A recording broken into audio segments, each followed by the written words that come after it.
तो हेलो साथियों, स्वागत है एक बार फिर से आप सभी का आपके अपने चैनल लेट्स एग्जाम ऑफिशियल में। साथियों, आज के इस वीडियो में हम लोग देखने वाले हैं यूपी पुलिस और यूपीएसआई में पूछे जाने वाले जो मूल विधि, जीएस और करंट अफेयर्स के कुछ इंपॉर्टेंट क्वेश्चन जो हैं प्रीवियस ईयर में जो पूछे गए हैं उनको हम इस वीडियो में देखने वाले हैं। और लगातार हमारी ये मुहिम चलती रहेगी, तो आप हमारे चैनल पर अगर नए हो तो चैनल को सब्सक्राइब जरूर से कर लीजिएगा और साथ ही साथ अपने साथियों के साथ शेयर ज़रूर से कर दीजिएगा जो कि इन एग्ज़ाम की तैयारी कर रहे हैं। आपको पता है कि एग्ज़ाम अब नज़दीक ही है। तो चलिए वीडियो में आगे बढ़ेंगे हम लोग। और वीडियो में आगे बढ़ने से पहले साथियों हम लोग देखने वाले हैं एक आज के मोटिवेशन। तो आज का मोटिवेशन है कि एवर्दी राह देखेंगे तेरी, एवर्दी राह देखेंगे तेरी, चाहे जमाने लग जाएं, जमाने लग जाएं, जमाने लग जाएं, या तो आ जाए तू या हम ही ठिकाने लग जाएं। क्या बात है साथियों। बढ़ेंगे आज के इसी मोटिवेशन के साथ आज के पहले क्वेश्चन की ओर। उससे पहले देख लेते हैं आज के इस जो हमारा ये जो हमारा पीडीएफ है इसका सिलेबस देख लेते हैं। इसमें आपको उत्तर प्रदेश का सामान्य परिचय, जो सामान्य ज्ञान है उससे रिलेटेड क्वेश्चन मिल जाएंगे, मूल विधि से मिल जाएंगे, जीके एंड जीएस से मिल जाएंगे, करंट अफेयर्स मिल जाएंगे, प्रीवियस ईयर सारे क्वेश्चन रहने वाले हैं इसमें जो भी आपको मैं इस वीडियो में कराने वाला हूं। चलिए पहले क्वेश्चन की ओर बढ़ेंगे। पहला क्वेश्चन है कि आगरा प्रेसिडेंसी की स्थापना कब की गई। तो साथियों आपको पता है कि आगरा प्रेसिडेंसी की स्थापना जो है वह 14 नवंबर 1834 कब 14 नवंबर 1834 को की गई। जो ये आगरा प्रेसिडेंसी है इसकी स्थापना भारत शासन अधिनियम के थ्रू 1833 में के प्रावधानों के तहत की गई थी। जिस टाइम साथियों यह हुआ था उस समय इसके प्रथम गवर्नर थे चार्ल्स मेटकॉफ, जो कि भारतीय प्रेस के मुक्तिदाता के रूप में जाने जाते हैं। और साथियों क्वेश्चन कई बार एग्जाम में पूछ लेता है कि जो ये आगरा प्रेसिडेंसी है इसको भंग कब किया, क्योंकि ये ज़्यादा टाइम तक चला नहीं। तो 1 जून 1836 कब 1 जून 1836 को जो है यह भंग कर दिया गया फिर से। तो बढ़ेंगे अगले क्वेश्चन की ओर हम लोग साथियों। अगला क्वेश्चन है कि उत्तर प्रदेश राज्य का नाम कब स्वीकृत किया गया। तो जैसा कि आपको पता है साथियों कि उत्तर प्रदेश जो है इसका पहले नाम नहीं था। तो उत्तर प्रदेश का जो नाम है साथियों यह 24 जनवरी 1950 कब 24 जनवरी 1950 को इसको स्वीकार किया गया। सबसे पहले साथियों जून 1836 में उत्तर पश्चिम प्रांत के नाम से उत्तर प्रदेश का नाम था। उसके बाद 1870 में उत्तर पश्चिम प्रांत आगरा व अवध का क्षेत्र के नाम पे इसको रखा गया। फिर 1902 में संयुक्त प्रांत आगरा व अवध क्षेत्र के नाम पे रखा गया। उसके बाद 1937 में संयुक्त प्रांत नाम रखा गया और फिर 24 जनवरी 1950 को इसका नाम बदल के उत्तर प्रदेश रख दिया गया। बढ़ेंगे अगले क्वेश्चन की ओर साथियों। अगला क्वेश्चन है कि उत्तर प्रदेश राज्य के पुनर्गठन के समय राज्य के राज्यपाल कौन थे। साथियों आपको पता है कि जब उत्तर प्रदेश राज्य का पुनर्गठन किया गया तो इस समय यहाँ इसके जो राज्यपाल थे वो कौन थे, राम नाईक। कौन, राम नाईक। और अगर बात करें वर्तमान में तो आनंदीबेन पटेल। कौन, तो अगर बात करें कि साथियों ये जो पुनर्गठन है यह कब हुआ तो 1 नवंबर 1956 को। कब, 1 नवंबर 1956 में इसका गठन हुआ। और इसी समय पे जो है राज्य की स्थापना दिवस जो है वो 24 जनवरी 2018 को यहाँ पे पहली बार मनाया गया। ठीक है साथियों, बढ़ते हैं अगले क्वेश्चन की ओर। हम लोग देखेंगे अगला क्वेश्चन को। तो अगला क्वेश्चन साथियों कि उत्तर प्रदेश राज्य का विभाजन कब हुआ। साथियों आपको पता है उत्तर प्रदेश राज्य का विभाजन जो हुआ था वो 9 नवंबर 2000 कब 9 नवंबर 2000 को जो है उत्तराखंड की स्थापना की गई थी, जो कि उत्तर प्रदेश के 13 पहाड़ी जिलों को लेकर अलग हुआ था और फिर उत्तराखंड का स्थापना किया गया 9 नवंबर 2000 को। अगले क्वेश्चन की ओर बढ़ेंगे साथियों। अगला क्वेश्चन है कि स्वतंत्र भारत में उत्तर प्रदेश के पहले राज्यपाल कौन बने। तो साथियों जैसा कि आपको पता है कि स्वतंत्र भारत में उत्तर प्रदेश के जो पहले राज्यपाल बने वो सरोजिनी नायडू। कौन, सरोजिनी नायडू। राम नाईक आपको पता है साथियों कि राम नाईक जो थे वो पुनर्गठन के टाइम पे यहाँ राज्यपाल थे। आनंदीबेन पटेल आपको पता ही है साथियों कि आनंदीबेन पटेल इस समय वर्तमान में है हमारे राज्यपाल। अगले क्वेश्चन की ओर पढ़ेंगे साथियों हम लोग। अगला क्वेश्चन है कि संयुक्त प्रांत के से उत्तर प्रदेश के पहले राज्यपाल कौन बने। तो साथियों जो संयुक्त प्रांत था उससे पहले राज्यपाल कौन था तो हरमोस जी पेरोसा मोदी। कौन, हरमोस जी पेरोसा मोदी। ये 2 नवंबर 1949 से 1 जून 1952 तक ये रहे, इनका कार्यकाल चला। अगले क्वेश्चन की ओर बढ़ेंगे साथियों। अगला क्वेश्चन है हमारा कि उत्तर प्रदेश का विभाजन से पहले क्षेत्रफल कितना था। तो साथियों जैसा कि आपको पता है कि उत्तर प्रदेश का जो विभाजन हुआ 9 नवंबर 2000 को जो उत्तराखंड की स्थापना की गई, उससे पहले जो है साथियों उत्तर प्रदेश का जो क्षेत्रफल था वो 2,94,411 वर्ग किलोमीटर। कितना? 2,94,411 वर्ग किलोमीटर। और अगर बात करें आज की, तो आज में है साथियों 2,40,928 वर्ग किलोमीटर। कितने? 2,40,928 वर्ग किलोमीटर। अगर बात करें क्षेत्रफल की दृष्टि से यह मतलब पूरे देश का कितना परसेंट है, तो 7.33%। कितना? 7.33% पूरे ये क्षेत्र भारत का। अगले क्वेश्चन की ओर बढ़ेंगे साथियों। अगला क्वेश्चन है कि नेपाल उत्तर प्रदेश के कितने जिलों के साथ सीमा साझा करता है। साथियों आपको पता है कि नेपाल जो है वो उत्तर प्रदेश के 7 जिलों के साथ, कितने? 7 जिलों के साथ सीमा साझा करता है। अगर बात करें साथियों नेपाल जो है तो महाराजगंज में एक एरिया पड़ता है सोनौली में इसका बॉर्डर है, सोनौली बॉर्डर है जो भारत को नेपाल से जोड़ता है। और अगर साथियों बात करें कि नेपाल जो है 7 जिले कौन कौन से हैं, तो लखीमपुर खीरी जहाँ पे दुधवा नेशनल पार्क स्थित है, लखीमपुर खीरी, बहराइच, श्रावस्ती, बलरामपुर और सिद्धार्थनगर जहाँ पे काला नमक चावल उद्योग वहाँ के ODOP योजना में उसको GI टैग मिला है। तो साथियों अगले क्वेश्चन की ओर बढ़ेंगे हम लोग। अगला क्वेश्चन रहने वाला हमारा कि उत्तर प्रदेश के जिलों के साथ सबसे कम सीमा साझा करने वाला राज्य कौन सा है। तो साथियों आपको पता है हिमाचल प्रदेश जो है वो एक जिले के साथ सीमा साझा करता है, वो भी जो कि सहारनपुर है। सहारनपुर कौन, मतलब कि हमारे सबसे उत्तर में स्थित है सहारनपुर के साथ सबसे कम सीमा ये साझा करता है हिमाचल प्रदेश। अगले क्वेश्चन की ओर बढ़ेंगे साथियों हम लोग। अगला क्वेश्चन है कि उत्तर प्रदेश के जिलों के साथ सबसे अधिक सीमा बनाने वाला राज्य, तो मध्य प्रदेश साथियों। कौन सा? मध्य प्रदेश साथियों आपको पता है कि जो है उत्तर प्रदेश के साथ यहाँ 11 जिलों के साथ सीमा साझा करता है, जिनमें कि आगरा, इटावा, जालौन, ललितपुर और झांसी, महोबा, बांदा, चित्रकूट, प्रयागराज, मिर्ज़ापुर, सोनभद्र। और साथियों जो ललितपुर है जिला हमारा, वह 3 तरफ से मध्य प्रदेश से घिरा हुआ है। एक छोटा सा हिस्सा जो है वो उत्तर प्रदेश से टच है, बाकी तीनों तरफ से वह मध्य प्रदेश से घिरा हुआ है। ये क्वेश्चन अभी जो हाल ही में यूपी पुलिस का आपका एग्जाम हुआ, क्वेश्चन ये आया भी था कि ललितपुर को 3 तरफ से घेरने वाला राज्य कौन सा है। तो आप जरूर से इसका आंसर नोट करके रखिएगा कि मध्य प्रदेश जो है। तो साथियों पढ़ेंगे अगले क्वेश्चन की तरफ हम लोग। अगला क्वेश्चन है हमारा कि इनमें से कौन सा लोक नृत्य जो है वो आंध्र प्रदेश का नहीं है। तो साथियों आपको पता है कि जो बिहू है ये आंध्र प्रदेश का लोक नृत्य नहीं है। बिहू जो है वो कहाँ का है, वो असम का लोक नृत्य है। और जो माथुरी, बथुकम्मा और जैसे कि कुम्मी हो गया, घंटा मर्दाला हो गया और लंबाडी, घिस्सा, बथुकम्मा, ये सब सारे जो हैं वो आंध्र प्रदेश के रहने वाले हैं।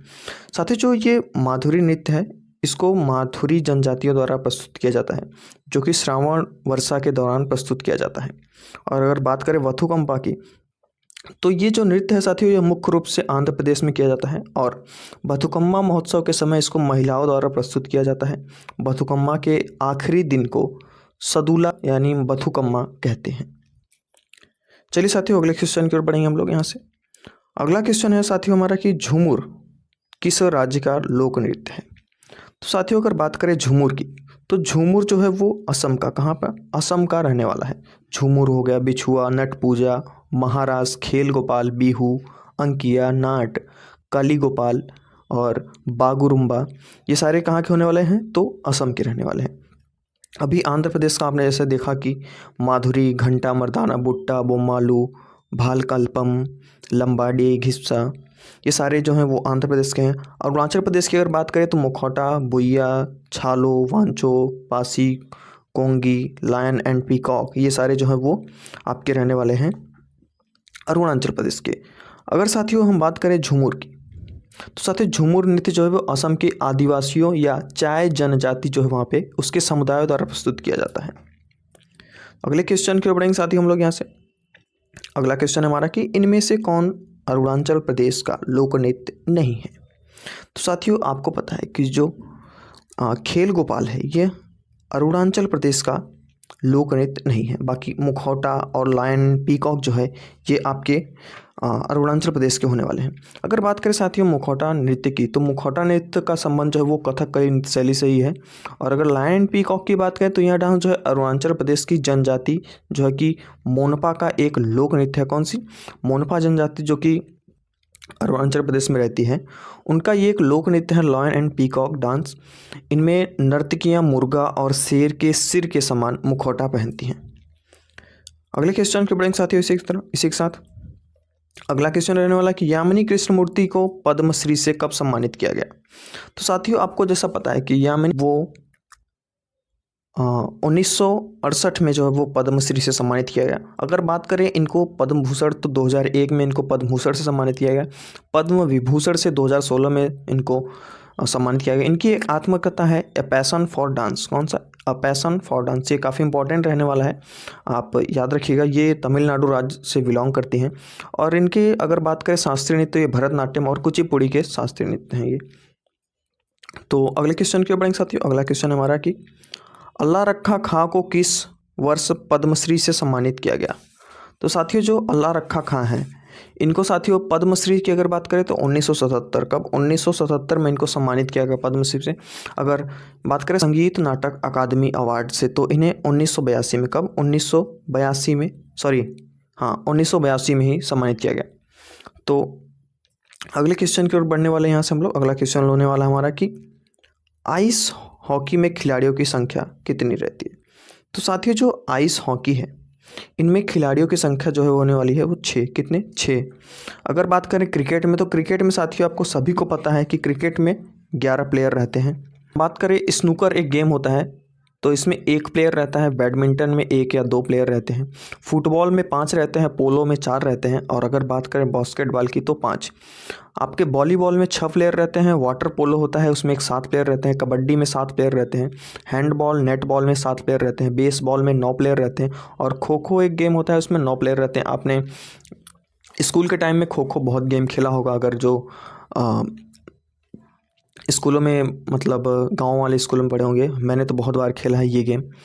तो हॉकी में होने वाले हमारे 11 प्लेयर। क्रिकेट में जैसा कि आपको भी बताया कि 11 प्लेयर रहते हैं। फुटबॉल में भी 11 प्लेयर रहते हैं। और एक रग्बी फुटबॉल जो होता है उसमें 13 प्लेयर रहते हैं। इसमें एक रग्बी फुटबॉल जो यूनियन होता है उसमें 15 प्लेयर रहते हैं। साथियों इससे लास्ट जो एग्ज़ाम हुआ था हमारा जो यूपी पुलिस का, उसमें क्वेश्चन आया था कि टेनिस रैकेट की अधिकतम लंबाई कितनी रहती है? तो अगर आप अब क्वेश्चन आता है तो उसको ज़रूर से लिखिएगा कि 29 इंच होती है। कितनी? 29 इंच। टेनिस रैकेट की जो अधिकतम लंबाई होती है वो 29 इंच 29। अगला क्वेश्चन है साथियों कि एशियाई खेलों का प्रारंभ कब हुआ? साथियों जो एशियाई खेल है इसका प्रारंभ हुआ था 1951 में। कब? 1951 यानी 4 मार्च 1951 में नई दिल्ली में इसका प्रारंभ हुआ। वर्ष 1982 में पुनः इन खेलों की जो मेज़बानी है उसने भारत ने की थी। भारत ने वर्ष 1951 के एशियन गेम्स में 51 पदक जीते, जिसमें 15 स्वर्ण और 16 रजत और 20 कांस्य पदक शामिल थे। चमकता हुआ सूरज एशियाई खेलों का प्रतीक चिन्ह है। वर्ष 2018 के एशियाई खेल इंडोनेशिया के जकार्ता और पालेम्बांग में हुए थे। अगर बात करें साथियों एशियाई खेल 2018 के उद्घाटन समारोह की, तो इसमें ध्वजारोहक थे नीरज चोपड़ा जी। वर्ष 2023 में एशियाई खेल चीन के हांगझू में हुए, जिन्हें वर्ष 2022 में खेला जाना था। वर्ष 2026 में एशियाई खेल एंची प्रांत और नागोया जापान में होने वाला है। वर्ष 2030 में एशियाई खेल कतर की राजधानी दोहा में होंगे। अगर बात करें 2034 की एशिया खेल, तो ये सऊदी अरब की राजधानी रियाद में होने वाले हैं। तो साथियों इसी के साथ पढ़ेंगे आज के अगले क्वेश्चन की ओर हम लोग। अगला क्वेश्चन है साथियों कि पेरिस ओलंपिक 2024 में भारत के कितने एथलीट ने हिस्सा लिया था? साथियों इसमें 117 कितने 117 प्लेयर जो थे उन्होंने 117 प्लेयर्स जो थे इसमें हिस्सा लिया था उन्होंने। और अगर बात करें कुल इवेंट्स तो इसमें 329 कुल इवेंट्स हुए थे। कुल खेल इसमें 32 थे। और इसमें जो नया खेल इस बार ऐड किया गया है वो ब्रेकिंग यानी ब्रेक डांसिंग। स्लोगन था इसका गेम्स वाइड ओपन। अगर शुभंकर की बात करें तो फ्रिज या फ्रीजियन। साथियों यह आयोजन 26 जुलाई से 11 अगस्त 2024 के बीच में हुआ था। आयोजन स्थल था पेरिस फ्रांस में, यानी संस्करण था इसका 33वां। और अगर समापन समारोह जो है वो स्टेड डी फ्रांस में हुआ था। प्रतिभागी इसमें देश की संख्या थी 206। तो साथियों बढ़ेंगे आज के अगले क्वेश्चन की ओर हम लोग। अगला क्वेश्चन हमारा रहने वाला है यहाँ पे कि सचिन तेंदुलकर ने अंतर्राष्ट्रीय क्रिकेट में अपना 100वां शतक किस देश के खिलाफ बनाया था। तो साथियों आपको पता है कि बांग्लादेश के खिलाफ इन्होंने अपना 100वां शतक जो है वो बनाया था। अगले क्वेश्चन की ओर बढ़ने वाले हम लोग यहाँ पे। साथियों हमारा कि निम्नलिखित में से किस वायसराय ने ब्रिटिश शासन के दौरान बंगाल का विभाजन किया था। तो साथियों आपको पता है कि जो कर्जन है, लॉर्ड कर्जन, इन्होंने वायसराय ब्रिटिश के शासनकाल में यानी दौरान बंगाल का विभाजन किया था। अगले क्वेश्चन की ओर बढ़ेंगे साथियों हम लोग। अगला क्वेश्चन है कि भारत की जनगणना किस शासक के समय आयोजित की गई थी। साथियों आपको पता है कि जो भारत में जनगणना है वो लॉर्ड मेयो के द्वारा जो है वो इसको आयोजित किया गया था। आपको कमेंट बॉक्स में बताना है कि प्रथम जनगणना कब हुआ था, और आप लोग ये भी कमेंट जरूर करिएगा कि आप लोग कहाँ से ये क्लास देख रहे हैं, ताकि मुझे पता चलता रहे कि आप लोग कहाँ से हमारे साथ जुड़ रहे हैं। साथियों अगला क्वेश्चन है कि हड़प्पा सभ्यता को अन्य किस नाम से जाना जाता है। तो ये सिंधु घाटी सभ्यता। साथियों ये सारे प्रीवियस ईयर क्वेश्चन हैं आपके, जो कि लास्ट टाइम आपके पूछे गए थे। निम्नलिखित में से भारत के किस बंदरगाह को अरब सागर की रानी, ये 23 फरवरी को जो एग्ज़ाम हुआ था लास्ट टाइम अभी यूपी पुलिस का, उसमें ये पूछा गया था 23 तारीख को फर्स्ट या सेकेंड शिफ्ट में ये क्वेश्चन आया था कि भारत के किस बंदरगाह को अरब सागर की रानी के नाम से जाना जाता है। तो साथियों कोच्चि, कोच्चि जो बंदरगाह है उसको अरब की रानी के नाम से जाना जाता है। अगले क्वेश्चन की ओर बढ़ेंगे साथियों। अगला क्वेश्चन है कि निम्नलिखित में से कौन सा देश भारत के साथ भूमि साझा नहीं करता। तो साथियों आपको पता है कि जो मालदीव है साथियों यह भारत के साथ भूमि साझा नहीं करता है। अगले क्वेश्चन की ओर बढ़ेंगे साथियों हम लोग। अगला क्वेश्चन है कि घरेलू हिंसा से महिला संरक्षण अधिनियम कब पारित हुआ। साथियों अगला क्वेश्चन है कि घरेलू हिंसा से महिला संरक्षण अधिनियम कब पारित हुआ। तो साथियों यह आपका पारित हुआ था 2005 में। कब? 2005 में। साथियों इस अधिनियम का मूल नाम घरेलू हिंसा से महिला संरक्षण अधिनियम 2005 है। महिला एवं बाल विकास मंत्रालय ने इसे 26 अक्टूबर 2006 से लागू करने के लिए अधिसूचना जारी की थी। यह अधिनियम अगस्त 2005 के संसद द्वारा पारित किया गया था तथा 13 सितंबर 2005 को राष्ट्रपति द्वारा इसे मंजूरी प्रदान की गई थी। इस अधिनियम में कुल 5 अध्याय और 37 धाराएं रहने वाली हैं। बढ़ेंगे आज के अगले क्वेश्चन की ओर हम लोग साथियों।